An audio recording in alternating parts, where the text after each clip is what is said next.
오늘 본문의 말씀을 가지고 바나바와 사울의 첫 선교지 사역이라는 제목으로 함께 말씀을 나누도록 하겠습니다. 우리 옆에 계신 분들에게 오늘 좀 이렇게 인사했으면 좋겠는데요. 당신 때문에 행복합니다. 정말 당신 때문에 행복하십니까? 한 번 더 인사할까요? 하나님의 기쁨이 되기를 원합니다. 이렇게. 정말 여러분들 옆에 있는 분들 때문에 행복하시고 또 여러분들을 통해서 하나님의 기쁨이 다 될 수 있는 우리제교회 성도님들이 다 되시기 바랍니다. 지난주 말씀이 이제 바울의 1차 전도 여행의 시작에 대해서 좀 말씀을 드렸습니다. 2300km나 되는 이 거리를 여행을 했었다라는 말씀을 드렸죠. 그 사역의 첫 출발해서 이제 감당하는 것을 시작하게 되는데요. 그것이 이제 본인의 힘과 본인의 능력으로 한 것이 아니라 성령께서 모든 것을 디자인하시고 성령께서 주도하시고 성령께서 말씀하시고 이끌어 가셔서 그 이끄심대로 이 선교 사명을 감당하였다라고 말씀드렸죠. 그래서 바나바 사울을 따로 세우라라고 말씀하시고 그리고 금식하며 기도하고 안수하여 보내라 말씀하실 때 그 말씀 그대로 그렇게 순종하는 것을 보게 됩니다. 그리고 어떻게 선교지의 사역이 이루어지게 됩니까? 오늘 본문 4절을 보게 되니까 이렇게 말씀을 시작합니다. 우리 4절 같이 한번 읽어보도록 하겠습니다. 두 사람이 성령의 보내심을 받아 실루기아에 내려가 거기서 배 타고 구브로에 가서라고 말씀합니다. 자, 지난주에 말씀드린 것처럼 이 바나바와 사울을 파송한 것은 외형적으로는 안디옥 교회가 파송한 교회가 맞습니다. 그러나 실질적으로 그들을 파송한 분은 누구십니까? 하나님이세요. 성령 하나님께서 그들을 파송하셨다라는 것입니다. 즉 하나님께서 이루시기 원하시는 사역들은요, 성령께서 계획하시고 주도하시고 인도하셔서 결국 그 사역을 이루어내시더라라는 말씀이죠. 그래서 이것들을 우리들에게 교훈하고 있는데요. 지난주 살펴본 것처럼 2절을 보게 되니까 성령이 가라사대 내가 불러 시키는 일을 위하여 라고 말씀하고 있습니다. 그러니까 성령께서 내가 불러서 너희들에게 지금 시키는 그 일들을 너희가 감당하라 라는 말씀이에요. 그러니까 성령께서 말씀하시는 대로 그 말씀대로 너희가 행해야 한다. 이 선교 말씀을, 그러니까 복음의 증거를 너희가 해야 한다라는 말씀이죠. 오늘 본문 4절에도 보니까 두 사람이 성령의 보내심을 받아라고 말씀하죠. 누구의 보내심을 받았다고요? 성령의 보내심을 받았다라고 말씀합니다. 동일하게 누가 사역을 시키시고 누가 보내십니까? 성령께서 하신다라는 거예요. 성령께서 이 모든 선교 사역의 이 주역이 되시고 이 모든 선교 사역을 디자인하시고 주도하시고 이끄신 분이 바로 성령 하나님께서 모든 것을 이끌어 가셨다라는 말씀입니다. 그래서 성령께서 모든 것을 이끌어 가셨는데요. 그래서 성령 사역을 이렇게 이끌어 가시는 걸 보다 보니까 사도행전을 우리가 뭐라고 또 이야기하죠? 성령 행전이다라고 말씀합니다. 성령께서 모든 것을 주관하셔서 이 사도행전의 전체적인 것들을 이끌어 가시는 분이 성령 하나님이시다라는 말씀이에요. 그래서 이렇게 성령 행전이라고 불릴 만큼 성령께서 모든 사역을 주관하시고 이끌어 가시는 것을 볼 수 있습니다. 지난주에도 말씀을 드린 것처럼 성령께서 전하지 못하게 하시면 전할 수가 없다라는 거예요. 또 성령께서 전하게 하시면 어떻게 됩니까? 전할 수밖에 없다라는 거예요. 전하지 못하게 하시니까 아무것도 할 수 없었습니다. 또 마게도냐 이 사람이 환상 가운데 나타나서 우리를 와서 도우라라고 이야기할 때 성령께서 모든 것들을 그렇게 주관하시고 이끌어 가시니 어떻게 됩니까? 그렇게 사역을 할 수밖에 없게 되었다라는 사실이에요. 그 성령의 말씀대로 이끌고 성령이 이끄시는 대로 이끌림을 받을 때에 결국 그것을 통해서 전 유럽이 복음화되어지는 놀라운 기적의 역사를 이루어내셨다라는 것입니다. 그러므로 우리는 사역의 진행을 함에 있어서 항상 누구의 음성에 귀를 기울여야 합니까? 성령의 음성에 귀를 기울일 수 있는 여러분들이 다 되시기 바랍니다. 그러니까 내 생각과 내 뜻을 가지고 사역을 감당할 것이 아니라 성령께서 나에게 무엇을 말씀하시고 무엇을 요구하시고 어떤 것을 명령하시는지 말씀을 통해서, 기도함을 통해서, 때로는 찬양을 통해서, 아니면 옆에 사역자들을 통해서, 리더들을 통해서 말씀해 주시면 그 말씀대로 순종하고 그 성령의 음성을 분별하여서 그 말씀대로 따라 나갈 수 있는 믿음의 성도님들이 다 되시길 축원합니다. 그래서 오늘 본문 역시 성령께서 시키는 대로 보내심을 받게 되는 것을 보게 됩니다. 그래서 그들이 향했던 곳이 어디였다고 말씀하죠? 4절에 보니까 어디로 내려가서 실루기아라는 곳으로 내려갑니다. 실루기아에 내려가서 거기서 배를 타고 어디로 갑니까? 구브로라는 곳으로 가죠. 여러분들에게 이해를 좀 돕기 위해서 우리 지도를 잠깐 좀 띄워주시면 좋겠는데요. 글자 보이세요? 잘 안 보이시죠? 여기가 지금 여기가 안디옥이에요. 여기요. 여기가 안디옥인데요. 여기에서 지금 본문에 찾아보니까 실루기아로 내려갔다. 여기로 내려간 거예요. 요 실루기아에서 배를 타고 구브로, 요게 구브로 섬입니다. 구브로 섬이고요. 이 구브로 섬에서 지금 이쪽에서 실루기아 옮겼다가 살라미, 여기가 동쪽의 살라미고요. 나중에 걸어서 바보, 여기까지. 그 바보가 여러분이 아는 그 바보가 아니에요. 예. 동네 이름이에요. 동네 이름. 도시 이름이 바보. 따라해 보세요. 바보. 예. 여러분이 맨날 듣던 그거 아니고 도시 이름. 그래서 오늘 본문이 여기까지예요. 여기까지. 그리고 오늘 본문이 끝나고 바 예수라는 사람, 그 선지자라고 이야기하고 있는데 가짜 선지자, 거짓 선지자라고 얘기하죠. 박수예요. 무당이죠. 이 사람에 대한 얘기는 다음 주에 이제 하도록 하겠습니다. 그래서 여러분들이 이 지금 바울의 여정이 이렇게 갔다가 올라갔다 다시 와서 빠져가지고 이렇게 오는 게 1차 전도 여행의 여정입니다. 그래서 요 여정을 이제 한 번씩 이렇게 할 때마다 눈에 보여드리고 그 지역이 이렇게 되고 이렇게 된다라는 걸 좀 보여드리면 이렇게 갔구나, 이렇게 좀 그림이 그려지실 것 같아서 그림을 하나 좀 준비해서 띄워드렸습니다. 이해가 좀 되시겠어요? 그래서 안디옥에서 지금 현재 실루기아로 내려온 거예요. 그리고 그 실루기아라는 곳은요, 이 안디옥으로부터 남서쪽으로 25km 정도 떨어져 있는 곳이었습니다. 그러니까 아까 전에 보시는 것처럼 옆에 뭐가 있어요? 바다가 있죠. 지중해예요, 거기가. 지중해. 그래서 지중해 여러분 나중에 한번 지도 보세요. 지중해 보면 위쪽으로는 유럽이고요, 아래쪽으로는 아프리카입니다. 그래서 그 지중해에 있는 항구 도시가 바로 이 실루기아라는 곳인데요. 그 실루기아는 그 교통의 요충지였어요. 아까 보시는 것처럼 그 지중해에서 위로 아래로 다 이렇게 땅이 있고 거기가 딱 바다 딱 중심에 있잖아요. 그러다 보니까 거기가 바로 유럽하고 중근동에 통상적으로 이렇게 연결해주는 어떤 그런 항구 도시였습니다. 그래서 그 교통의 요충지였던 실루기아에서는 복음을 증거했다는 말씀이 없어요. 그냥 이렇게 곧바로 배를 타고서 구브로로 향했다라고 이렇게 말씀하죠. 그래서 그 구브로 섬에서 아까 어느 쪽이라고 얘기했죠? 서쪽이에요, 동쪽이에요? 이렇게 보면 그쪽이 지금 동쪽인지 서쪽인지 알게 뭐야? 여러분 생각해보세요. 지도에서 오른쪽이 동쪽이에요, 서쪽이에요? 동쪽이다.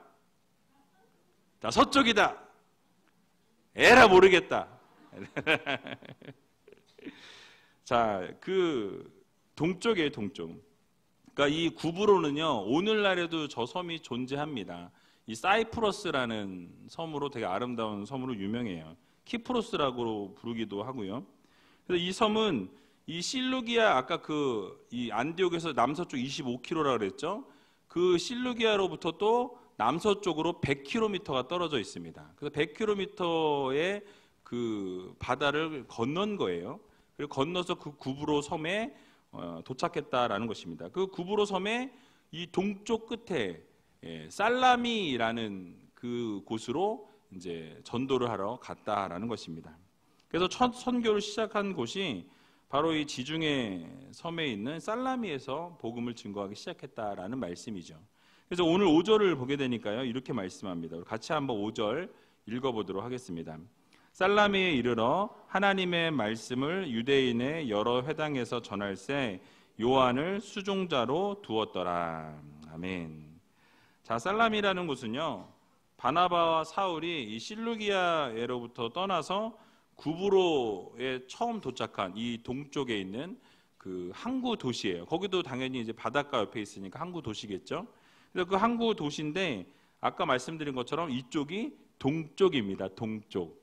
여러분 지도 한번 생각해. 우리나라 지도 이렇게 그리면 어디가 서해고 어디가 동해예요?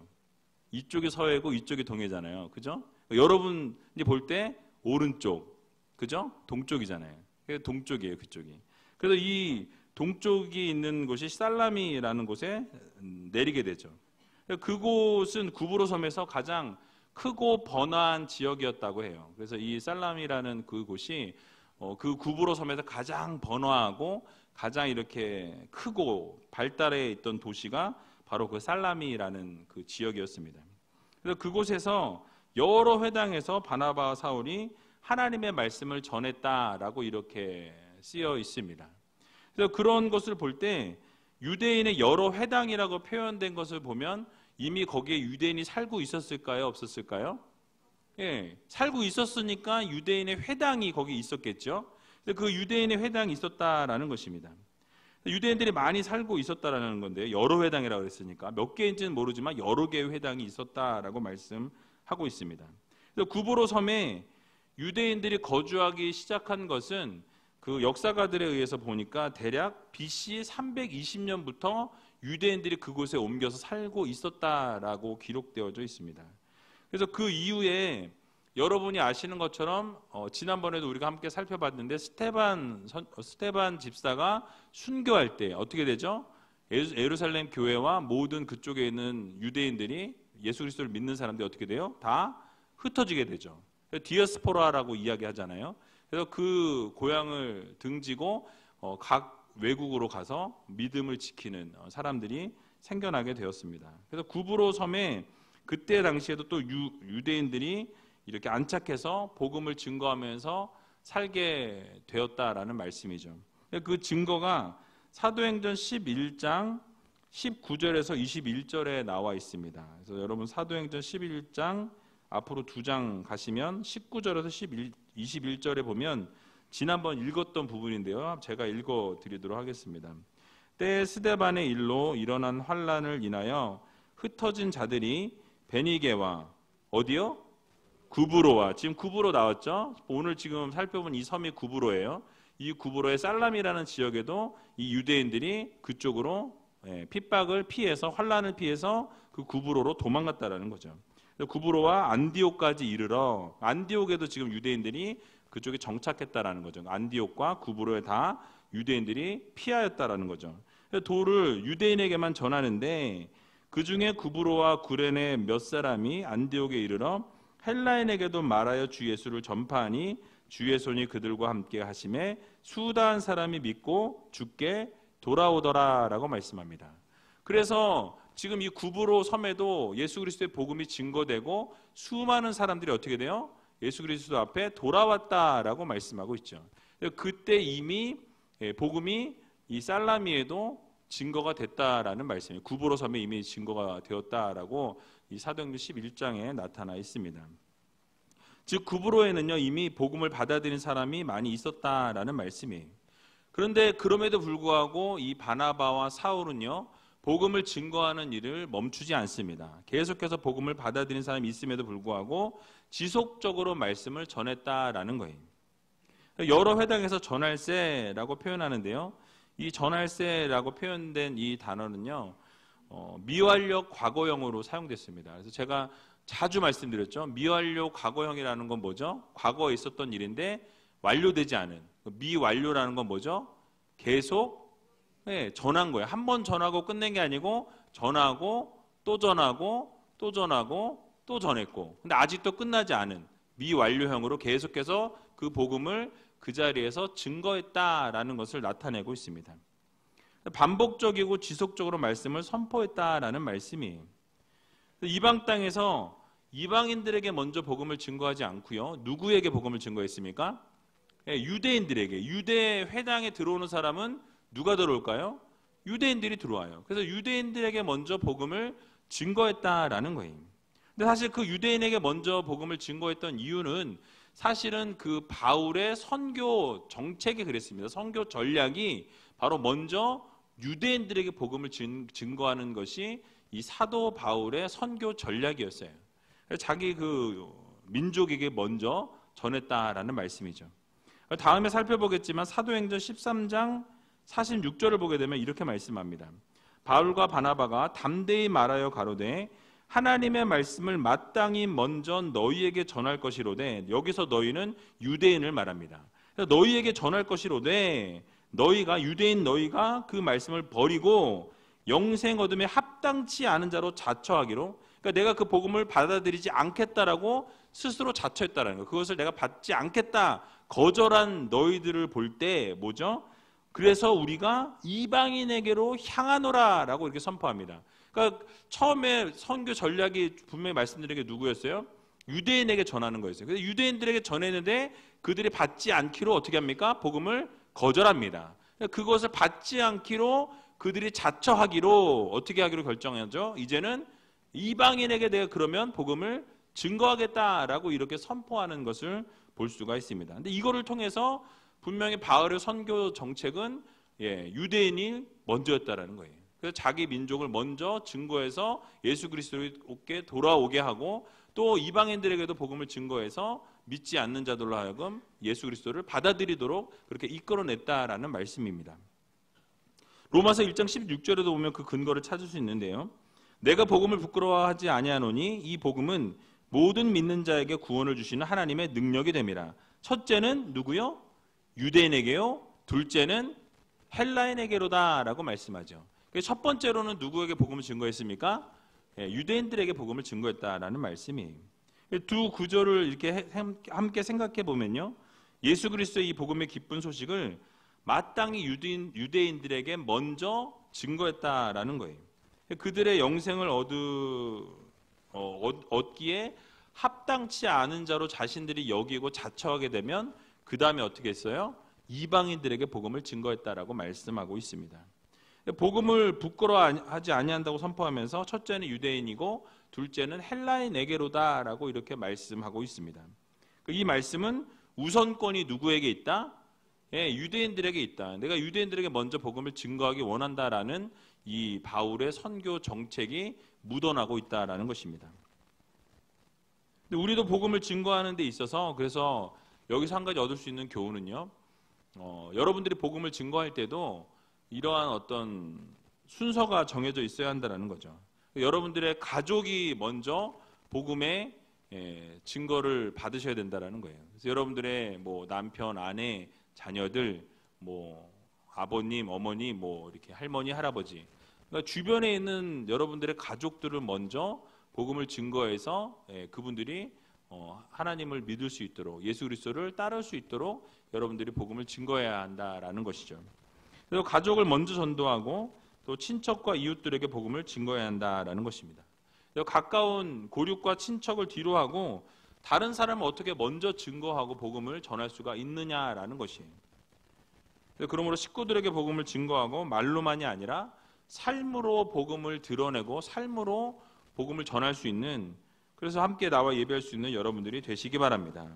그래서 요즘 교회에 보면 새로 나오시는 분들이 많이 계세요. 지난주에도 3부 예배 때는 거의 한 10명 정도 얼굴 못 보던 분들이 참 많이 계셨거든요. 근데 여쭤보고 들어보니까 뭐 친정에 왔다가 뭐 예배는 드려야 되니까 여기 교회에 있어서 왔어요 라고 얘기를 하셨던 분이 몇 분 계셨대요.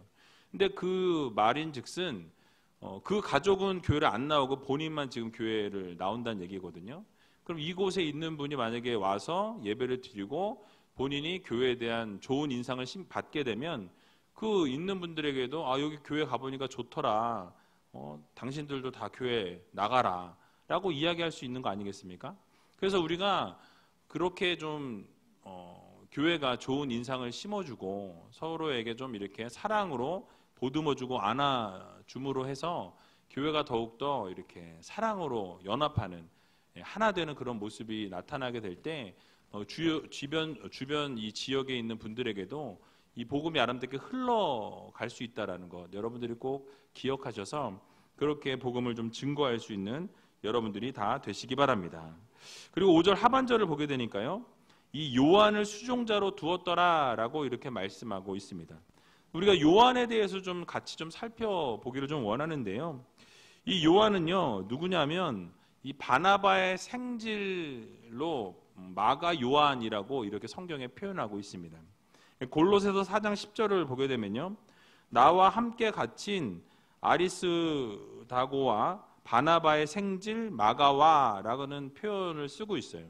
그러니까 바나바의 생질이었던 마가라고 표현하고 있습니다. 그리고 마가는요, 바나바와 사울이 예루살렘 교회가 기근이 있었다라고 제가 예전에 설교했던 적이 있어요. 기억하세요? 그래서 예루살렘 교회가 기근이 있을 때에 안디옥 교회가 얼마 되지 않은 교회임에도 불구하고 어떻게 하죠? 헌금을 모아가지고 그 헌금을 바로 어디다 갖다 줘요? 예루살렘 교회에다가, 모교회인 예루살렘 교회에다가 갖다 줬던 그 얘기 기억나십니까? 제가 설교했는데 고개를 끄덕거리시는 분도 계시고 전혀 새로운 얘기라고 생각하시는 분들도 계시는 것 같아요. 근데 그때 그 구제금을 전달하기 위해서 예루살렘 교회에 갔다가 그 바나바와 사울이 둘만 돌아온 게 아니라 마가 요한을 그 예루살렘 교회에서 함께 동행해서 데려왔다라고 사도행전 12장 25절에 말씀합니다. 안디옥으로부터 그 마가를 구제헌금을 전달한 이후에 데리고 안디옥 교회로 돌아왔다라고 성경은 말씀하죠. 그래서 여기에 마가를 바나바와 사울의 수종자로 두었다라는 이 말씀은 그 살라미라는 곳에서 그를 만난 게 아니고 같이 함께 뭐예요? 동역자로 그곳에서 데리고 간 것이라는 것을 우리가 알 수 있습니다. 안디옥 교회를 떠날 때 함께 선교 여행을 떠난 동역자라는 것을 우리가 알 수 있다라는 말씀이에요. 여기서 수종자라는 이 단어는요, 휘페레테스라는 단어를 쓰고 있는데 이 단어의 의미는 배 밑바닥에서 노를 젓는 노예라는 뜻입니다. 그러니까 쉽게 말하면 종이라는 뜻을 나타내고 있어요. 여기 성경에서 이 단어를 쓸 때는요, 성전이나 관청에 소속돼서 일하고 있는 종을 표현할 때 이 단어를 사용합니다. 그런데 사실 마가 요한은요, 이 종은 아니었어요. 왜냐하면 몸종처럼 이렇게 단어는 사용됐지만 사실 단어가 그렇게 사용됐을 뿐이지 그는 몸종은 아니었다라는 거죠. 왜냐하면 이 마가 요한은 사실 바나바와 사울이 함께 선교하는 것에 동참해서 함께 섬기기 위해서 온 사람이었습니다. 동참하기 위해서 동행했던 사람이었어요. 아까도 말씀드린 것처럼 마가는 원래 예루살렘 교회 출신의 성도였습니다. 그리고 이 마가 요한은요, 예루살렘 교회가 태동하기 위해서 도왔던 사람이에요. 그래서 자기 집을 내준, 그래서 그곳에서 마가의 다락방이라고 여러분 들으셨죠? 거기가 바로 그곳이에요. 기도처를 내줘서 성령이 임재했던, 예루살렘 교회가 태동되었던 그곳이 바로 이 마가, 이 청년이 집을 내놓았기 때문에 그 집에서 모이기 시작합니다. 그러니까 그래서 예루살렘 교회가 태동되어지게 되고 그곳에서부터 예배가 시작되었다라는 거예요. 여러분, 교회 모임 장소와 기도처를 제공할 만큼 큰 부자였던 사람이었어요. 그런데 그가 지금 그를 표현할 때 뭐라고 표현하죠? 수종자, 배 밑바닥에서 노를 젓는 노예라는 단어를 쓰고 있다라는 거예요. 그러니까 그 말은 무엇입니까? 그만큼 수종을 들고 종처럼 그렇게 열심히 옆에서 협력하고 도운 사람이었다라는 것을 의미하고 있어요. 여러분, 이 마가 요한이라는 사람은요, 또 여러분 잘 아시는 것처럼 선교를 중간에 너무 힘들었는지 어떻게 했는지 이유는 알 수 없지만 중간에 혼자 포기하고 돌아갑니다. 그래서 돌아갔던 그것 때문에 여러분 잘 아시는 것처럼 나중에 바울과 바나바가 어떻게 되죠? 갈라서게 되는 계기가 바로 이 마가 요한 때문에 그렇게 돼요. 그래서 바나바는 요한을 데리고 다시 선교 여행을 따로 떠나고 바울은 다른 팀을 꾸려서 다시 이렇게 바울이 선교지에 나가게 되는 것을 보게 됩니다. 그래서 마가를 데려가느냐 마냐에 때문에 어떻게 해요? 심하게 다투고 갈라서니라라고 성경은 말씀하고 있어요. 심하게 싸운 이유가 이 마가 요한 때문이었다라는 거죠. 근데 그럼에도 불구하고 사실 마가는요, 나중에 바나바를 섬기는 선교 사역을 잘 감당해냈고요. 후일에 바울도 그 마가를 표현할 때 뭐라고 표현하냐면 그는 나를 도왔던 유익한 사람이라고 표현하고 있습니다. 디모데후서 4장 11절에 보면 바울이 그 마가 요한도 유익한 사람이었다라고 이렇게 표현하는 것을 우리가 볼 수 있어요. 또 베드로전서 5장 13절을 보면요, 베드로는 마가를 뭐라고 표현하냐면 바로 내 아들 마가라고 이렇게 표현합니다. 그러니까 베드로가 그 당시 사도 중에 으뜸이었잖아요. 그런데 그 수제자였고 정말 그 사도 중에 으뜸이었던 이 베드로가 내 아들이라고 표현할 만큼 어떻게 해요? 아주 수제자같이 여겼던 사람이 바로 이 마가 요한이었다라는 사실이에요. 이 표현들을 다 종합해 보면 마가가 얼마나 성실하고 겸손하게 잘 섬겼는지를 우리가 알 수 있다라는 사실입니다. 부자였음에도 불구하고요, 자기의 어떤 부유함을 막 드러내고 막 나타내고 척했던 사람이 아니라 겸손하고 낮아진 자리에서 항상 섬기고 수종들었다라는 것을 우리가 알 수 있다라는 것입니다. 하나님께서요, 이렇게 섬기고 겸손함으로 나아갔던 마가를 그대로 두지 않으십니다. 결국은 마가를 들어서 사용하시고요, 여러분이 잘 아시는 마가복음이 이 마가 요한을 통해서 하나님께서 쓰게 하셨다라는 말씀이에요. 그리고 역사가 유세비우스를 통해서 보게 되면요, 이 마가는 이후에 알렉산드리아 교회의 감독이 됩니다. 알렉산드리아가 상당히 유명한 교회였는데요, 그 교회의 수장이 되는 놀라운 기적의 역사도 하나님께서 이루어 주셨다라는 말씀이에요. 즉 이 모든 것들을 생각해 보면 이 기독교 역사에서 이 마가 요한은요, 이 사도들에게도 전혀 뒤지지 않을 만큼의 상당한 인물로 하나님이 우뚝 세워주셨다라는 사실이에요.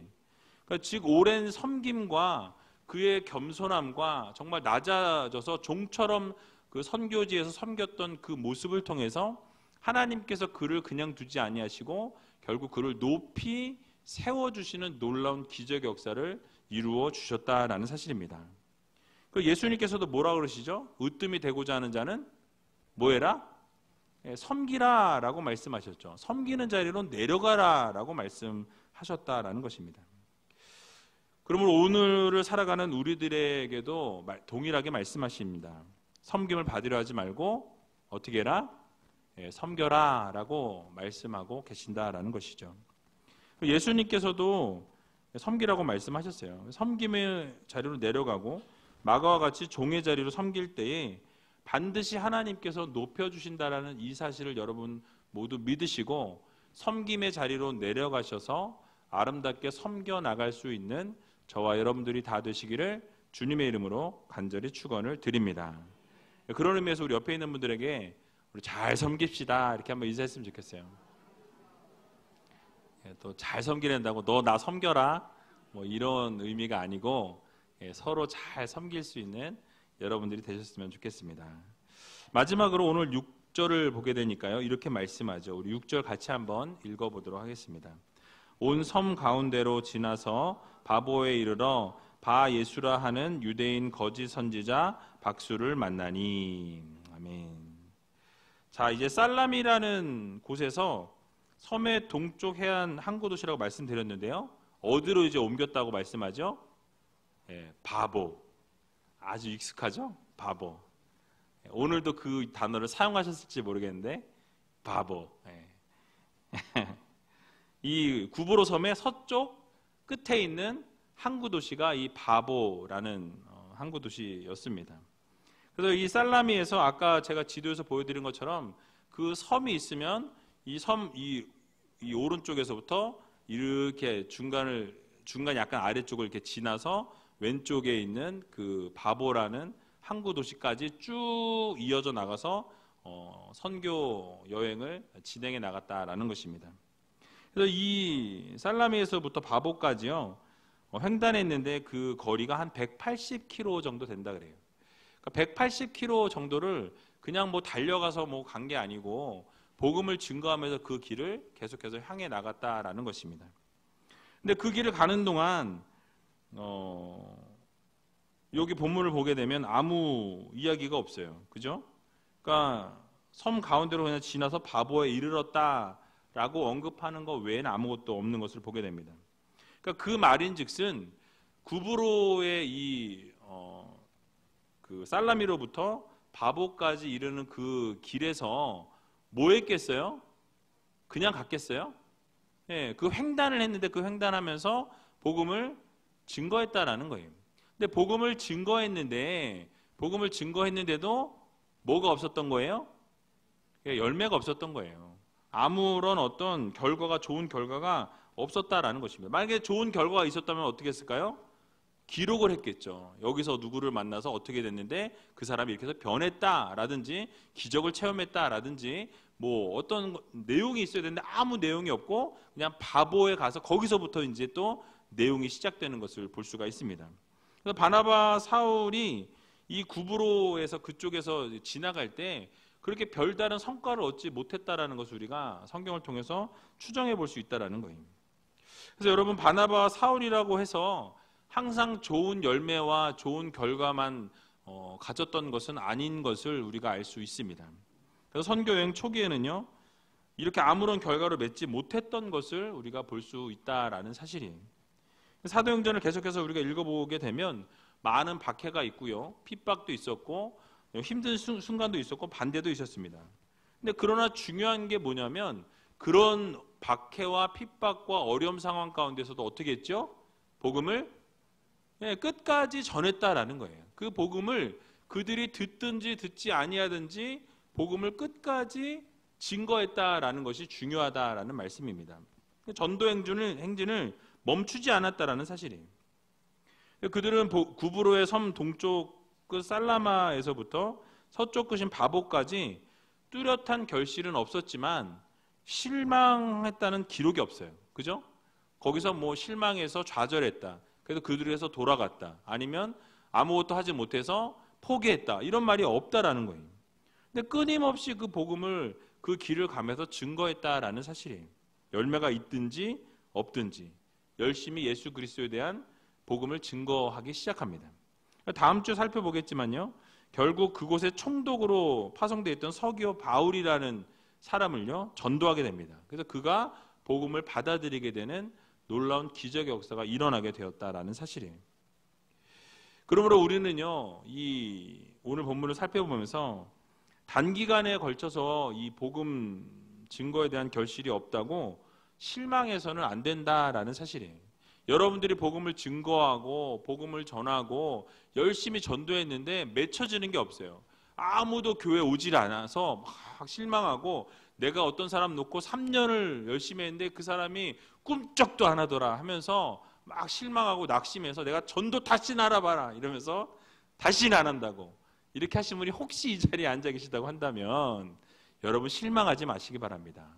복음을 그 증거한다라는 것 자체 또 삶으로 복음을 전한다라는 것 그 자체는 하나님이 기뻐하시는 일이라는 거예요.